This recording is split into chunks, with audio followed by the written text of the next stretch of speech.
Bonjour à tous chers abonnés et spectateurs, aujourd'hui je rends honneur à votre créativité, car je vais présenter 10 civilisations aliens complètement originales que vous m'avez envoyées. Et oui, lors du petit concours que j'ai fait dans l'onglet communauté de ma chaîne, où je fais régulièrement des sondages aussi, abonnez-vous à la cloche pour en rater aucun, je vous avais demandé de m'inventer et de m'envoyer une civilisation alien complètement nouvelle, en me décrivant l'apparence, la langue ou encore le fonctionnement sociétal de ces êtres mystérieux sortis de votre imagination. Et j'ai pas été déçu comme d'hab.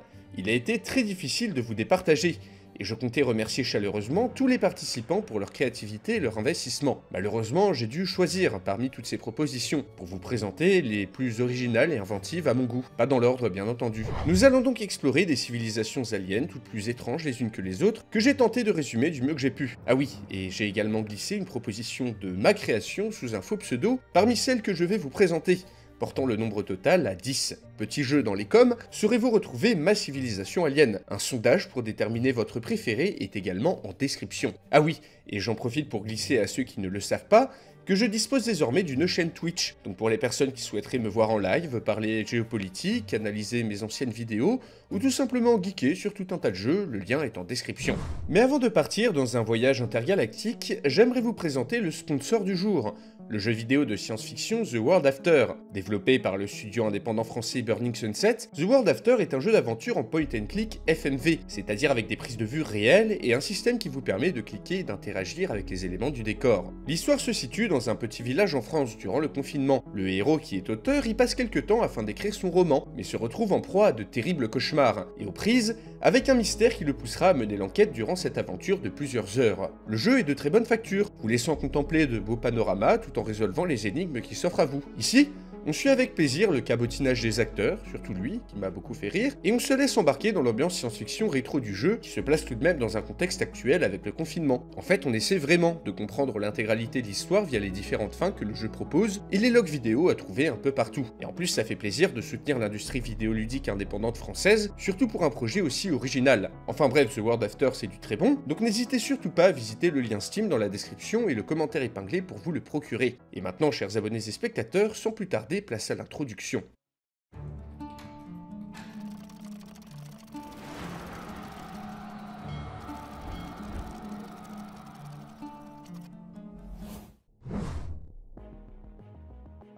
Bon, commençons tout de suite avec la première civilisation alien, qui nous est envoyée par Sobieski, et dont les membres portent le nom de Cherven. Les Cherven nous sont décrits comme grands, à la peau pâle et avec de grands yeux noirs. Leur planète d'origine, Naaven, aurait été ravagée par une succession de guerres civiles ayant pour cause l'épuisement des ressources, qui a poussé les survivants à fuir dans l'espace, à bord de vaisseaux autosuffisants à voile, alimentés par l'énergie des étoiles. Errant désormais de monde en monde, les Cherven sont devenus un peuple migrateur. L'économie de ressources et la survie à tout prix de ce qu'il reste de leur civilisation sont devenus leur mantra. D'apparence, ils sont pacifistes, se nourrissent de plantes, s'établissent temporairement de planètes en planètes afin de reconstituer leurs réserves de nourriture, et ce, dans le respect des ressources locales. Ainsi, ils quittent les mondes avant d'avoir atteint un point de rupture et ne s'y réinstallent que lorsque la planète est régénérée. Privilégiant le dialogue avec les autres formes de vie intelligentes, les Cherven profitent de leur technologie infiniment supérieure pour fuir la confrontation directe, se faisant un point d'honneur à ne tuer personne eux-mêmes. Pourtant, toute médaille a son revers, car derrière leur apparence inoffensive, les Cherven survivent aussi en étant d'impitoyables manipulateurs. Ceux-ci utilisent tout un panel d'habiletés psychiques pour arriver à leur fin. En fait, grâce à leur technologie, ils pourraient largement fonder un empire, mais préfèrent rester dans l'ombre en manipulant les élites de centaines d'autres civilisations. Les Cherven vont placer des pantins à la tête de pays, déclenchant des guerres ou créer des idéologies pour servir au mieux leurs intérêts. Pour eux, la fin justifie les moyens, et tant pis pour vous si votre race disparaît à cause de leurs agissements, car rien n'est plus important pour eux que leur survie, même si cela doit passer par la manipulation occulte de milliards d'individus ou l'asservissement secret de centaines de mondes. D'ailleurs, qu'est-ce qui nous dit que les Cherven ne contrôlent pas les dirigeants terriens ?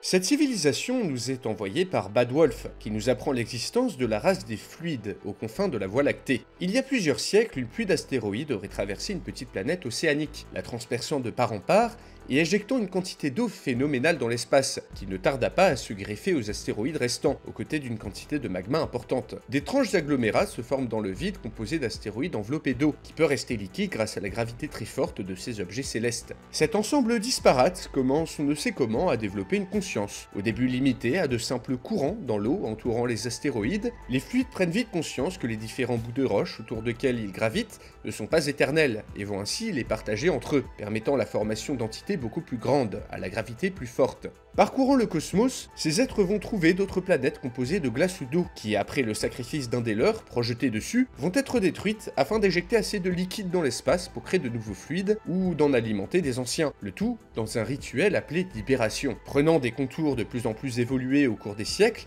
les fluides communiquent entre eux en prenant des formes différentes et respectent une stricte hiérarchie de taille. Les fluides plus gros, disposant des astéroïdes les plus massifs, prennent les décisions pour la communauté. Le concept de libération guide toutes leurs actions, alors que les fluides cherchent sans cesse à s'étendre. Et c'est une rencontre fortuite avec la sonde terrienne Pioneer 11 qui va décider de leur prochaine destination. Récupérant les coordonnées de la planète bleue inscrites sur le petit satellite, les fluides peuvent y voir un monde à libérer, où l'eau qui y coule doit rejoindre leur race. S'inspirant désormais de formes humaines pour communiquer, les fluides vont prendre la direction, lentement mais sûrement, de notre système solaire.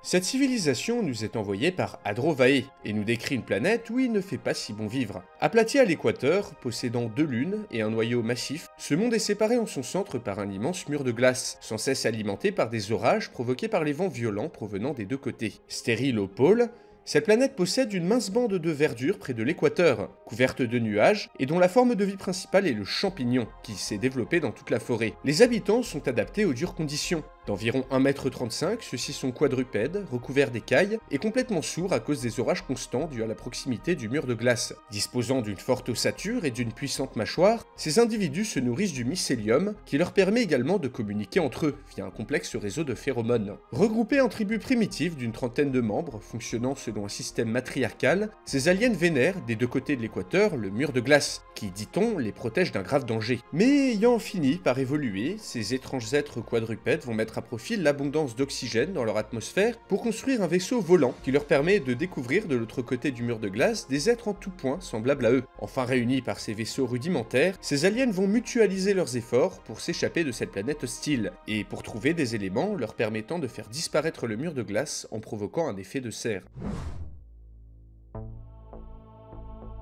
Cette civilisation a été envoyée par Alpha 57, qui nous apprend l'existence de la civilisation des Lidars, un peuple si vieux, si avancé, que leur empire s'étend jusqu'au bord de notre univers en expansion. Ceux-ci ressemblent à des pieuvres d'1,20 m et disposent d'un exosquelette rigide, capable de se modifier à l'envi, tout en ayant une espérance de vie monumentale. Un Lidar de 1000 ans entre à peine dans l'adolescence, et les plus vieux peuvent transférer leur conscience dans des mondes virtuels qu'ils s'amusent à créer et à détruire selon leur bon vouloir. Le véritable nom de cette civilisation est bien sûr inconnu, car les fréquences à laquelle celle-ci communique ne sont pas audibles pour nous autres humains. Existant depuis des milliards d'années, cette race ne croit qu'en une chose, la science. Toute culture, toute éthique ou toute morale a disparu, tous leurs défis ont été relevés, et tous les conflits sont réglés grâce à des systèmes leur permettant de se comprendre instantanément entre deux individus. Plus aucun sentiment n'est possible, car tout est réglé comme une horloge. Viol, zoophilie, meurtre, tout est d'un relatif absolu pour eux. En fait, les Lidars sont tellement avancés qu'ils s'ennuient, ne travaillent même plus, et nagent dans un bonheur artificiel et technologique fait de plaisir qui nous paraîtrait au mieux immoraux, et au pire carrément horribles. Ainsi, leur science leur permet de créer des galaxies pleines de vie, pour ensuite les détruire comme un enfant écrase une fourmi pour s'amuser. Dans leur civilisation, des trillions de vies sont suspendus à la volonté de quelques Lidars qui disposent d'un contrôle total sur des univers et la matière qui les compose. D'ailleurs, il serait temps de s'inquiéter, car un jeune membre de cette race vient de recevoir comme cadeau une galaxie entière, une galaxie qui n'est autre que la Voie lactée. La civilisation suivante nous est envoyée par Craftskill, qui nous décrit une planète grande comme Jupiter, mais entièrement faite d'eau, sauf le noyau, et habitée par les Voyageurs, d'immenses créatures gélatineuses qui parcourent sans cesse les profondeurs. Ici, des ouragans constants à la surface ont confiné la vie sous l'eau. Long de plusieurs dizaines de kilomètres, les voyageurs sont des créatures très lentes, se déplaçant tout au plus de quelques kilomètres par an, et pouvant vivre des dizaines de millénaires. À la surface de leur peau, les voyageurs sécrètent d'immenses bulles d'oxygène qui grandissent durant des décennies à des tailles gigantesques pour ensuite s'échapper vers la surface, causant des perturbations majeures, la source des ouragans, qui plus tard iront alimenter les profondeurs en oxygène. Et c'est dans ce contexte que se sont développés les liparides, des sortes de poissons limaces bipèdes qui ont développé la civilisation sur le dos des voyageurs, au sein des grandes bulles d'oxygène. Au début uniquement aquatiques, les liparides ont fini par entrer dans ces bulles et développer un physique mi-terrestre mi-aquatique. Leurs divinités sont bien sûr les voyageurs, sur lesquels ils vivent, et toute leur civilisation tourne autour de leur protection, ainsi que la sauvegarde des bulles d'oxygène qu'ils sécrètent sur leur dos.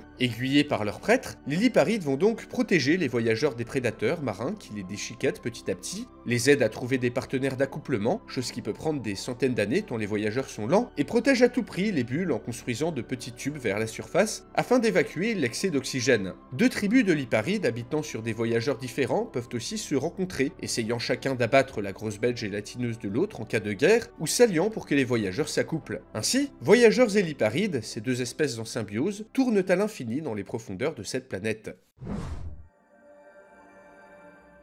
La civilisation suivante nous est envoyée par Saminio, qui nous décrit une race faite entièrement de gaz et flottant dans l'espace à une vitesse folle, les Krolls. Composés d'une matière unique à eux, appelée le Krolium, les membres de cette civilisation existent depuis la création de l'univers, et vivent directement dans le vide spatial, sous la forme d'immenses nuages de gaz flottants et immortels, qui n'ont besoin que de lumière pour survivre. Composée d'une centaine d'individus, faisant la taille chacun de 2 systèmes solaires, la civilisation Kroll pense et communique entre eux via les connexions électriques parcourant leurs atomes. Ainsi, ils mettent plusieurs mois terrestres pour former un mot, plusieurs années pour former une phrase, plusieurs décennies pour former un paragraphe argumenté, et plusieurs millions d'années pour se reproduire, en se mélangeant pour frotter leurs atomes de Krolium. Tout cela serait bien poétique si les Krolls ne tuaient pas toute vie et ne feraient pas fondre toute matière qu'ils traversaient à une vitesse d'environ 2 années-lumière par décennie. En effet, le gaz dont est composé ces êtres fait plus de 12 millions de degrés, et chaque planète, chaque étoile qu'ils traversent de leur corps fondent entièrement pour les alimenter en énergie. Mais pourtant, malgré les extinctions de masse qu'ils provoquent sans cesse, les Krolls n'ont pas de mauvaises intentions, car ils ne sont conscients que de 2 choses, leur semblable et l'existence de l'univers, tout le reste étant trop insignifiant pour attirer leur attention. Les Krolls n'ont donc pas de culture, de religion, ni d'art, car tout ce qui les intéresse est de voyager dans l'univers et de se reproduire entre eux. Tout en détruisant des milliers de mondes sans même s'en rendre compte, les Krolls ne ressentent ni haine ni jalousie, mais seulement le bonheur et l'amour de se trouver avec leurs semblables au sein de l'immense univers. La civilisation suivante nous est envoyée par Rabbi Carter, qui nous présente l'étrange monde de Kabiru, une petite planète à faible gravité noyée dans une immense mer de gaz de 15 km d'épaisseur, d'où n'émergent en surface que 2 choses, de petits pinacles rocheux et un arbre gigantesque, l'arbre Aouma, source de toute chose. En haute atmosphère, l'eau n'est pas présente. Ainsi, les Yashtan, seuls habitants au-dessus de la mer de gaz, dépendent de l'arbre pour survivre. Ces humanoïdes à la peau blanche, dotés de 2 jambes et 4 bras, tirent eau, fruits et matériaux de construction de l'arbre Aouma et ont établi leur maison sur les branches ou sur les pinacles rocheux qui affleurent à la surface. Bien sûr, cet arbre, source de toute chose, est divinisé, et la légende dit que l'entité qui l'habite reviendra un jour établir un immense jardin sur toute la planète. Dans cette optique, les Yashtan morts sont traditionnellement jetés dans la mer de gaz afin de nourrir le dieu de l'arbre. Seulement, la révolution technique va bouleverser cette civilisation. Rapidement, une oligarchie marchande s'accapare tous les pouvoirs, et réussit même à développer un sérum d'immortalité qui les place au-dessus de la masse des paysans qui cultivent l'arbre. Le mode de reproduction principal devient le clonage, mais me dit-on, les Yashtan ne connaissent pas le moteur à combustion, ni les techniques de la forge, car n'ayant pas accès aux ressources de la croûte terrestre. Seulement un jour, un scaphandre émerge de la mer de gaz. En sort un représentant d'une autre espèce, les Ashara, qui vivent dans des villes souterraines au fond de la mer de gaz, et qui se nourrissent depuis des siècles des cadavres tombant de l'arbre-monde. Petits et trapus, les Asharas sont aveugles, pensent collectivement et sont contrôlés par une reine, comme les fourmis. Ayant accès à la croûte terrestre, ils possèdent en outre une grande maîtrise des métaux. Mais dégoûtés par ces bêtes qui survivent grâce à des cadavres, les habitants de l'arbre cessent immédiatement de jeter leurs morts dans la mer de gaz, déclenchant ainsi une famine chez les Asharas qui mènera très vite à une guerre entre les 2 civilisations pour le contrôle de l'arbre-monde. Cette civilisation nous est proposée par Masteral, qui nous emmène dans une dimension parallèle, où vivent les Ankudors. Les Ankudors sont des êtres semi-matériels composés uniquement de nucléons, et n'ont pas d'apparence statique, pouvant se remodeler à l'infini et à l'envi tout en étant unisexes. Communiquant via signaux électriques, Leur source vitale est celle de leur dimension parallèle, l'énergie plasmatique, qui est créée par un mix d'énergie positive et de neutrons aspirés dans les autres dimensions du multivers. Tout, dans le monde des Encudur, n'est qu'ordre et géométrie. La matière telle que nous la connaissons n'existe pas, et aucun être fait de chair et de sang ne peut y survivre. Vivre dans cette dimension a poussé cette civilisation à vénérer la loi suprême, c'est-à-dire les principes mathématiques, ce qui les pousse à sans cesse étendre leur dimension, pour transformer la matière désordonnée de l'univers en protomatière positive, et ainsi rendre tous les univers parfaits, selon leur vue. Leur société est divisée en 3 castes, avec des Encudur se destinant tout entier à la reproduction, très énergivores, d'autres parcourant le multivers à la recherche d'étoiles à protons, qui serviront de relais pour leur expansion, et enfin ceux dont l'entière tâche est de convertir la matière atomique normale, celle dont nous sommes composés, nous autres humains, en protomatière positive, afin d'étendre leur dimension. Et si cela veut dire l'anéantissement de toute vie, ce n'est pas un problème, car l'ordre et la perfection des lois mathématiques doivent régner partout.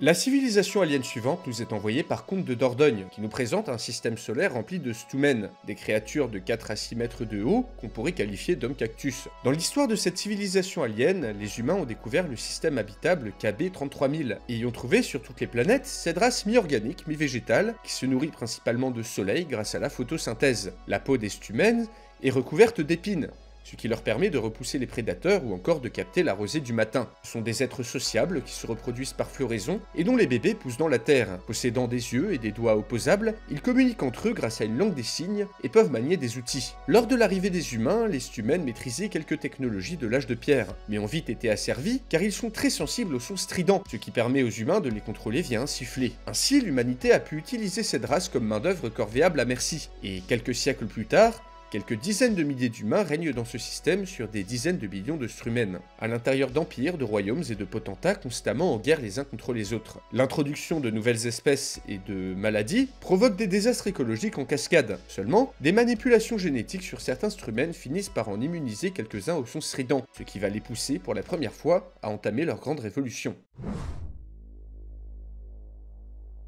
Et nous terminons avec la civilisation Féoc, qui nous est envoyée par Virgilio. Féoc, pour forme d'énergie organisée et consciente, est le nom que leur donnent les autres civilisations galactiques, car les Féoc ne se nomment pas. Un individu Féoc est composé d'une forme d'énergie cosmique, d'une taille pouvant aller de plusieurs centimètres à plusieurs mètres, revêtant plusieurs couleurs selon l'individu. On ne sait pas si les Féoc ont une culture, une religion, de l'art, etc. Tout au plus sait-on qu'ils communiquent entre eux par crépitement, et qu'ils se regroupent dans le vide spatial en planètes, composées d'un nombre inconcevable d'individus Féoc. Ceux-ci se reproduisent de manière fort originale, car ces planètes vont lancer des filaments à travers l'espace, composés de Féoc, qui vont fouiller le vide à la recherche d'un astre, d'un météore ou d'un corps céleste, pour ensuite l'absorber dès que le filament touche au but. À l'issue d'un processus pouvant durer plusieurs mois, voire plusieurs décennies selon la taille de l'objet, une nouvelle planète Féoc apparaît à la place du corps absorbé, qui à son tour va étendre ses filaments à travers l'espace.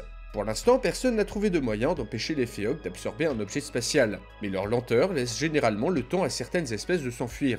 Heureusement pour l'univers, que l'expansion des Féoc est peu rapide, et plusieurs de leurs colonies sont même en concurrence directe, prenant différentes couleurs, comme le rose-violet pour la colonie principale, ou le rouge, le vert, le bleu, pour les colonies secondaires dont les filaments tentent mutuellement de s'absorber dès qu'ils entrent en contact. L'univers survivra-t-il aux Féoc, et les autres races trouveront-elles enfin un moyen d'empêcher leur extension? Rien n'est moins sûr, et en attendant, ces petites boules de lumière s'étendent inexorablement. Et avant de terminer cette vidéo, chers abonnés et spectateurs, j'aimerais vous présenter quelques mentions honorables. Adrien D, qui postule que l'univers tout entier est contenu dans un seul synapse du cerveau de Rémi, un enfant alien. François B, qui nous présente un lichen vivant qui se répand dans la ceinture d'astéroïdes. Augustin V, qui nous présente des aliens ressemblant à des hérissons chimpanzés accros à l'adrénaline. Rack, dont les temporis sont une espèce d'alien capable de voir 2 secondes dans le futur, les rendant incapables d'accomplir la moindre tâche. Et enfin Larry D, qui nous présente une guerre civile entre des aliens faits de boue, les golémiens, et des aliens faits de fer, qui vénèrent le lapin de Duracell. Enfin bref, merci encore pour votre participation, et encore un grand merci aux sponsors de cette vidéo, le point and click d'aventure